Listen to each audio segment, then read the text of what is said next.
Hello everyone, this is Air, and welcome to the 43rd episode of Death Row Executions.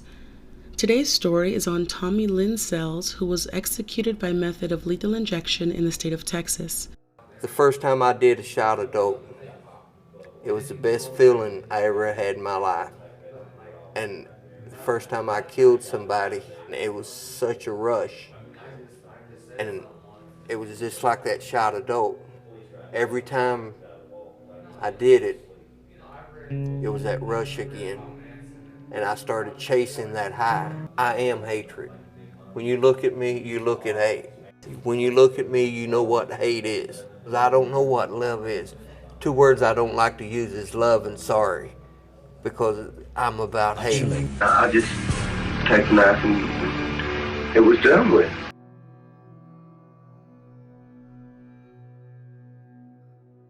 On June 28, 1964, single mother Nina Sell gave birth to a set of twins, Tommy Lynn Sell and Tammy Jean Sell. The twins were now the youngest of two older brothers, and Nina went on to have 3 more sons after that. The children's father was said to have been a used car salesman by the name of William Sell, but their biological father was really a man by the name of Joe Lovins, who was in debt with William and had agreed to let him claim his children for insurance benefits. This also helped with providing the kids health insurance through his job. Nina took her children and moved from Oakland, California to St. Louis, Missouri. When Tommy and his twin sister Tammy were 18 months old, they got fevers and became very sick.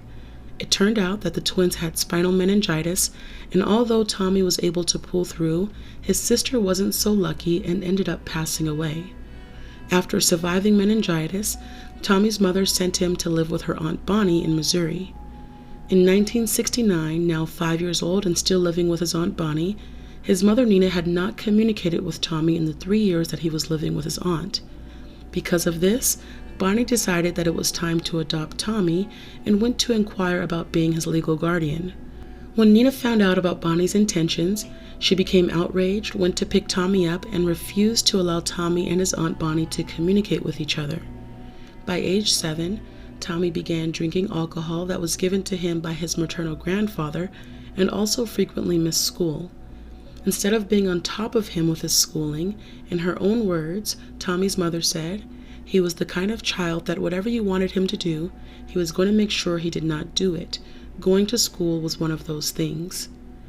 In 1972, at the age of 8, Tommy soon learned what it meant to be sexually active, as he was groomed by the neighborhood pedophile Willis Clark. Nina knew what Willie was doing with her son, but did not object. He would lavish Tommy with gifts, and Tommy would spend the night at his house and also take trips alone with him. The abuse lasted for a while, and it wasn't until after Tommy became an adult that Willis was caught and convicted of child molestation. Between the ages of 10 and 13, he was a frequent weed smoker and also became a sexual deviant and quit school altogether. He would get in bed naked with his grandmother and was also sent to get evaluated because he tried to rape his mother. When he returned home, his family had moved out without communicating anything with him, so he was now on his own. He became a traveler and hopped on trains to get to new desired locations. He was angered from being abandoned and soon took his rage out on other people. His first victim was at 14 when he pistol whipped a girl until she was unconscious. The following year, he committed his first murder by breaking into someone's home and killing the homeowner who was supposedly giving fellatio to a young boy. He claimed that he could not control himself when he got angry, so when he saw this, he was not able to stop himself from killing that man. In 1979, not too soon after his first murder, he killed another man by the name of John Cade Sr. because he caught Tommy breaking into his home. In 1981, at the age of 17, he found out his family was staying in Little Rock, Arkansas, and his mother Nina agreed to let him live with the family. The stay did not last long because one day while Nina was taking a shower, Tommy hopped in the shower with her and attempted to rape her yet again. Nina began screaming and beating Tommy and ultimately kicked him out for good. While out on the streets, he killed 2 people in Arkansas before he made his way to St. Louis in 1983. Tommy was still abusing drugs and alcohol and was eventually caught and convicted of car theft and was sentenced to 2 years in prison in May of 1984. He did not complete his full sentence and was let out on parole in February of 1985. Now 21 and out of prison, Tommy traveled to Forsyth, Missouri to work at a carnival.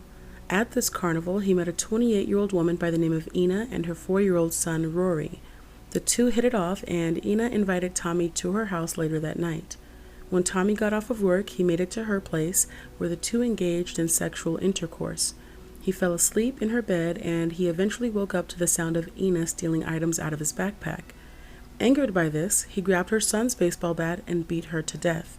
Believing that her son Rory would be a possible witness, he too was beaten to death at the hands of Tommy. He left town, and Ina and Rory were left unfound for 3 days. Tommy got away with this murder, but was eventually back in prison by September 1985 for violating his parole. He was caught drunk driving, which led to him crashing his vehicle. Tommy was released on May 16, 1986, and went back to St. Louis, where he was said to have killed another man before heading off to Texas. When he made it to Texas, his heroin addiction got worse, and he ended up overdosing. He was found and taken to get hospitalized, and after he was released from the hospital, he stole another vehicle and drove all the way to Fremont, California. While in Fremont, he killed 20-year-old Jennifer Dewey and 19-year-old Michelle Xavier. After Fremont, he traveled to Nevada, where he met a 20-year-old girl by the name of Stephanie.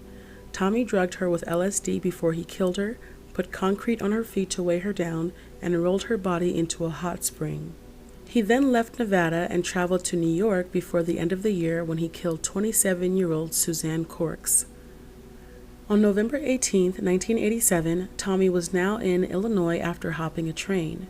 There are a few different accounts based off of Tommy's different admissions, but on that particular day, Tommy saw a for sale sign in front of a house that belonged to the D.R.E family.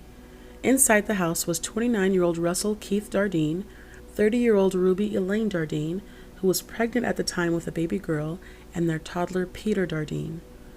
While the family was in the house, Tommy stayed outside drinking beer until he found the right time to kill the family. After knocking, Keith answered the door, and Tommy let him know that he was interested in purchasing his trailer. After getting Keith to talk and let his guard down, Tommy pushed him inside of the house and forced him to tie his wife and son up.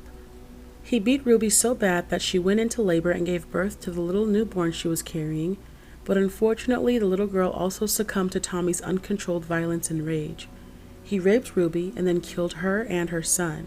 He then forced Keith into his car, and they drove to a field where he cut Keith's penis off and shot him. After the horrific attacks, he stole Keith's car and drove out of town. He was sent to prison in 1990 and released the following year after getting caught for auto theft. 1 month after his release from prison, he killed 28-year-old Teresa Hall and her 5-year-old daughter. On May 13, 1992, while in West Virginia, Tommy was sent to prison after getting caught raping and stabbing a 20-year-old woman who survived the attack and was able to identify Tommy. He was sentenced to 10 years but only served 5 and was released in May of 1997. 5 months after his release, he attacked a woman by the name of Julie Harper and killed her 10-year-old son by the name of Joel Kirkpatrick. Julie was the prime suspect in the murder of her son and used up all of her money trying to prove her innocence. In 2002, she was convicted of murder and sentenced to 65 years in prison. If it weren't for the help of true crime author Diane Fanning corresponding with Tommy and getting a written confession later on that provided details of the crime without being coached or told any information, Julie's case would not have been overturned in 2004. Fueled by the murders, he kidnapped a 13-year-old by the name of Stephanie Mahoney the same month he killed Joel. He raped Stephanie before killing her as well. The following year, in 1998, Tommy was now in Texas and married single mother of 3, Nina Price. The two were on and off before he decided that he wanted to continue traveling and killing. He and his wife were staying in Del Rio, Texas, and before traveling to San Antonio, Texas, he raped and killed 28-year-old Debbie Harris and her 8-year-old daughter, Ambria Harris. On April 18, 1999, he raped and killed 9-year-old Mary Perez in San Antonio, Texas, and the following month, in May of 1999, he raped and killed a 13-year-old by the name of Haley McCone in Lexington, Kentucky, and sold her bike for $20 so he could buy some drugs and alcohol. He was not arrested for those murders, but the same month he killed Haley, he was in Wisconsin and was put in jail for a month for being drunk and disorderly in public. 1 month after being released from jail, he killed 14-year-old Bobby Lynn Wooford. It was not until December 31st, 1999, Tommy would kill again, but this time get caught and ultimately receive his death sentence. Tommy was now in San Antonio, Texas, and for a short period of time became a used car salesman. Tommy and his wife befriended married couple Terry and Crystal Harris, who lived in a D.R.E trailer with their son and 2 daughters. Tommy met the family by attending a church service at the Grace Community Church and had asked Terry for counseling because he was having marital problems. Terry agreed, and Tommy had been to their family home on multiple occasions. On December 30th, 1999, Terry Harris, being the helpful man he was, agreed to help a family friend by the name of Pam Searles, whom the couple had met when they previously lived in Kansas. Pam wanted to move her family to Del Rio, Texas, so Terry was going to help her bring her belongings back. Pam brought her boyfriend Doug and her children, 7-year-old Mark and 10-year-old Crystal. Instead of bringing the kids along for the road trip, Pam agreed to let her children stay at the Harris's trailer home with Crystal Harris and her children, 14-year-old Justin Harris, 12-year-old Lori Harris, and 13-year-old Kayleen Harris. That night, Terry, Pam, and Doug set out to start their road trip and stopped to get gas before heading on the highway. It was there they ran into Tommy and let him know their plans and how Crystal was at the trailer looking after all of the kids. After parting ways, Tommy spent his time at a local bar for the rest of the evening. The whole night, witnesses saw Tommy harassing a woman for sex, and he was not stopped until the bar closed at 2 o'clock in the morning when a male patron told him to leave the woman alone and to leave the bar. Remembering that Crystal was home alone with the kids, Tommy set out to their home and snuck inside through an opened window. This window led to the bedroom of 14-year-old Justin Harris, who also happened to be blind. He thought his sisters were bothering him, so he called out, "Will you stop coming into my room?" Without making any more noise, Tommy went into the room next door and turned on his lighter to see that 7-year-old Mark Searles was asleep alone. Tommy then left that room and made it into the master bedroom where Crystal was sleeping with her daughter Lori. In the 4th and final bedroom, he stumbled upon Kayleen Harris sleeping on the bottom of a bunk bed. He was unaware of how many children Pam had, so did not think anyone was on the top bunk. Tommy got into bed with Kayleen, and she woke up and asked what he was doing there. He then pulled out a knife, covered her mouth, and then cut off her undergarments. After he began to inappropriately touch her, she jumped out of bed and screamed for Crystal to get her mom. After this, Tommy turned on the light and blocked the door so no one could leave. In the light, Katie noticed that she had been cut, and once she screamed out, Tommy grabbed her from behind and slit her throat 2 times. After she fell on the floor, he then stabbed her 16 times. Crystal witnessed the murder and promised Tommy that she would be quiet and not say a word. Ignoring her plea, he walked over to her and cut her throat. Thinking quickly, Crystal fell on the floor and pretended to be dead until Tommy left the room and drove off. Before leaving, he tried to wipe away any fingerprints and hid the murder weapon. Crystal thought she was the only one alive, so holding her throat, she ran a mile away to a neighboring trailer where Herb Betts lived and asked her to call the police. Having lost the ability to speak, Crystal made her way into Herb's kitchen and wrote a note that said, "The Harrises are hurt. Tell them to hurry." She also asked, "Will I live?" Crystal was later able to identify Tommy in a photo lineup, and once apprehended, he confessed to everything. During trial, Tommy pled guilty to the murder of Kayleen and the attempted murder of Crystal. A Valverde County jury took 2 hours to deliberate before finding him guilty on September 18, 2000. After admitting to killing 9-year-old Mary Perez, a Bexar County District Attorney by the name of Susan Reed agreed not to aim for another death sentence and agreed to a life sentence in exchange for Tommy's guilty plea. Tommy was sent to death row at the Polunsky Unit in Livingston, Texas, where over 450 other death row inmates are housed and where taxpayers are spending about $55 a day on each inmate. While on death row, Tommy had internet art shows and would sell his art. He also tried to say that lethal injection was unconstitutional, and his lawyers tried getting information from the state of Texas in regards to who their suppliers were for the new lethal injection drugs. Texas said that they were not obligated to supply that information, and the fight that lasted up until the day of his execution went nowhere when even the U.S. Supreme Court would not intervene. Although Texas offers no last meals, he had a final breakfast that was the same meal every other inmate received that morning, and it consisted of oatmeal, applesauce, and 3 pancakes. He made no final words and made no eye contact with any witnesses. Before I get into discussion and question time, I would like to thank Lisa, Geraldine, and Zelda. Thank you guys for becoming patrons on my Patreon and being open to support my channel in a different way.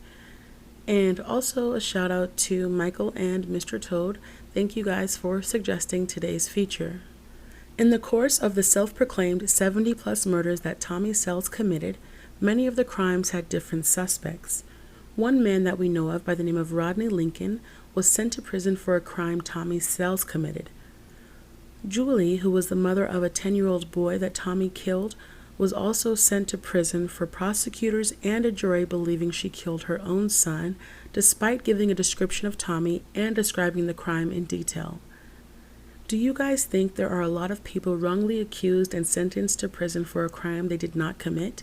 I am sure the evidence was very strong against Julie, but it also reminds me of a documentary I recently saw where a Los Angeles police officer was having an affair with a married man and killed the man's wife.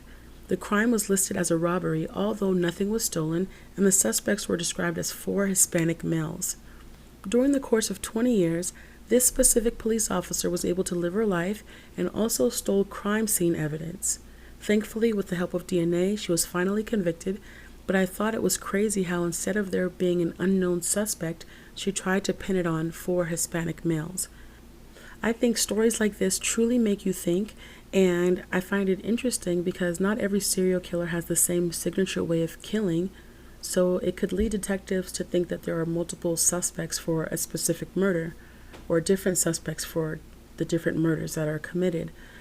And this question has made me think so much that I've decided to share a personal experience of mine, and I will upload it on Patreon. And it happened when I was 16 years old and was a witness to an armed robbery, and it was the first time I realized how messed up the system really could be.